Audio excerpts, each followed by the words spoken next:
Social media for crisis communication. I'm Tonya Hall, and joining me is Scott Monty, writer, speaker, and principal at Scott Monty Strategies. Welcome, Scott. Hey, Tanya, good to be with you.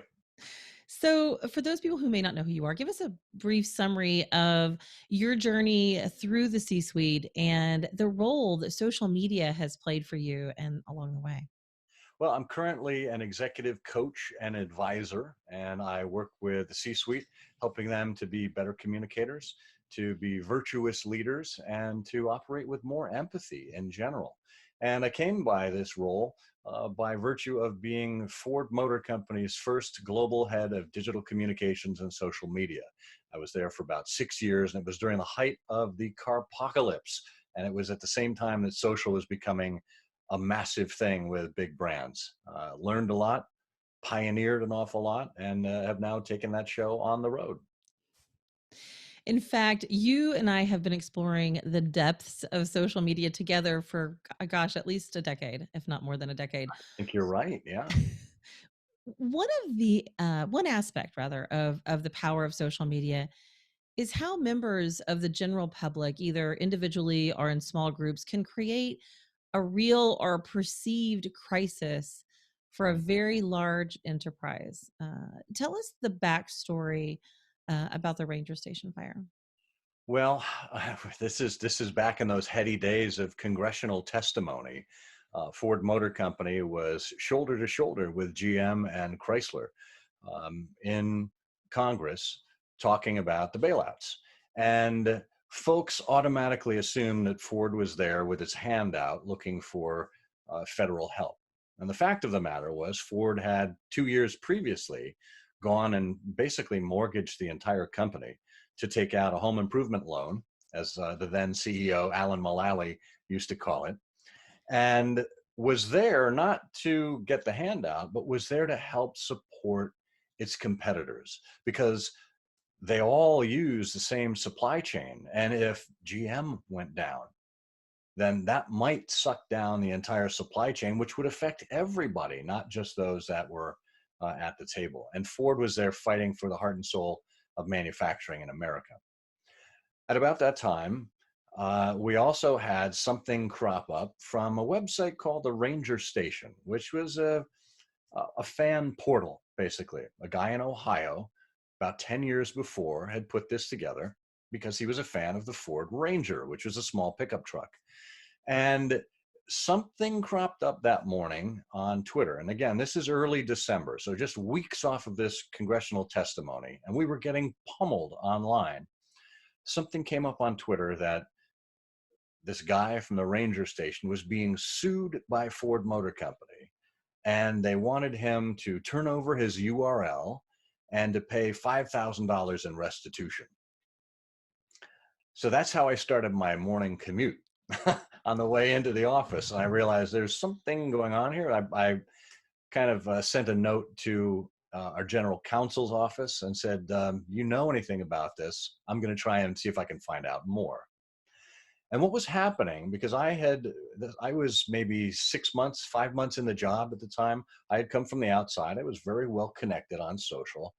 I had eyes and ears of people who worked in tech and worked in business who were helping me out, who were feeding me information about what was going on, and frankly, who flagged this for me in the first place. And they were keeping me apprised. I got in touch eventually with the owner of the site. At the same time, I got some information from Ford's legal counsel. Long story short, it turns out that this gentleman was selling um, counterfeit Ford merchandise on his website, which is what Ford had a problem with. But the Ford lawyers overreacted with the demand for the URL and the $5,000.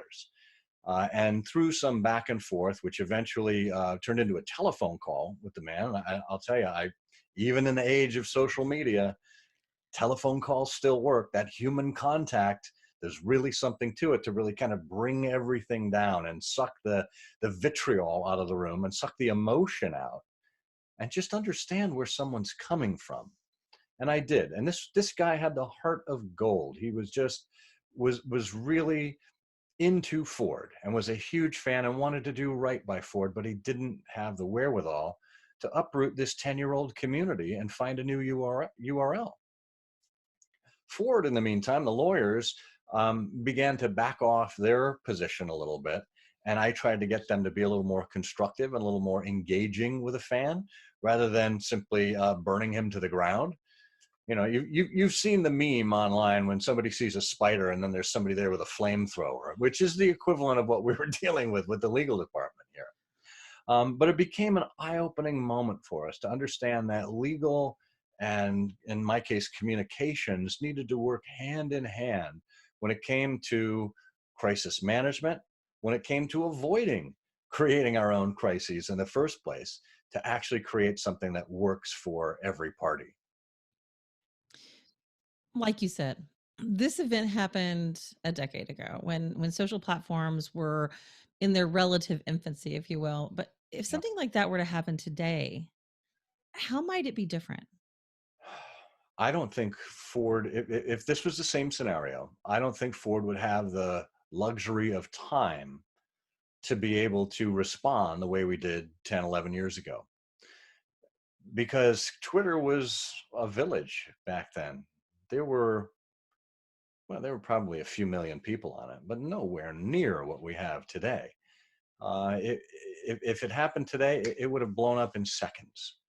Now, we'd have better monitoring systems today, but still, it would be hard to unring that bell. It would be hard to bring the community along on the journey as we were fighting that fire. And that's how I think Ron Plouffe wrote it up as the Ranger Station fire, because ranger stations in common parlance are meant to be fire spotting stations around forests. So um, I just think it would have been, if it happened today, it'd be a huge conflagration that couldn't have been contained. What would be some general steps that, whether it's at the brand manager level or the C-suite level, take in the event of an overnight communications wildfire? Well, I think one is, having a system set up for alerts. Being able to put in an automated system, whether it's for terms or volume or sentiment. There's all kinds of ways nowadays to be able to flag for things that are problematic. And then, I don't care if you're using if this then that, or if you're using a sophisticated system, you can build into your system triggers along the way that can provide those alerts. So whether someone's Apple Watch goes off or a phone rings or an email gets sent out to a bunch of people, there's a variety of ways to handle it to make that cascade. Um, and I think now more than ever, as brands are increasingly globally active, you'll have people who kind of follow the sun all around the globe. And sorry, flat earthers, it's true. Um, you can have people who can staff things around the clock, even with smaller brands. There's opportunities to do that. What would what is your advice to the C-suite about their own brand and presence online, whether it's Twitter? You have people like Elon Musk or many other business leaders that are voicing their opinions, and they represent the enterprise company that or even a larger small business. What is your advice to them about their online presence? Well, there's so many. Well, there aren't that many, but there's a number of CEOs who are standouts when it comes to this. Certainly, Elon Musk, as you mentioned, John Ledger of T-Mobile, who, by the way, it was just announced recently that he is on his way out after his contract extends, which is going to be a sad day for T-Mobile. But look, I think each of those CEOs have done something iconic and very good for their brands. They have been consistent with their brands. Their personalities have been consistent with what the brand is trying to accomplish. So, Elon Musk, a genius, kind of in your face. Well, that's pretty much what the Tesla brand is. It's a genius product. It's beautiful. There's no mistaking it. And there's no mistaking the vision that they see for a world with electric vehicles. T-Mobile, when they first when Ledger first came to the table was the underdog. They were the number 4 player. And guess what? They just bought Sprint. They worked really hard punching their way up and did a lot of hard work through customer service, which guess what? Ledger actually handled through his own account. He would interact with people personally online and then would triage them over to customer care. That's the kind of engagement that was necessary and that these two CEOs really exemplify. And I don't think there's too many folks that are that deeply involved. They could be, right? They need a little coaching, they need a little advice on how to make it happen and how to manage their time. But yeah, I think executives should be more involved front and center with customers. Scott Monty, writer, speaker, and CEO and principal at Scott Monty Strategies. If somebody wants to find out more about Scott Monty Strategies, Scott, or hire you to come out and speak to their company about these kinds of things, how can they do that? Easiest way is to go to scottmonty.com. You can sign up for my newsletter, Timeless and Timely, there, and you can contact me through whatever way suits your method, email, phone. Thanks again, Scott. And if you guys want to find more of my interviews, you can do that right here or go to tonyahall.net.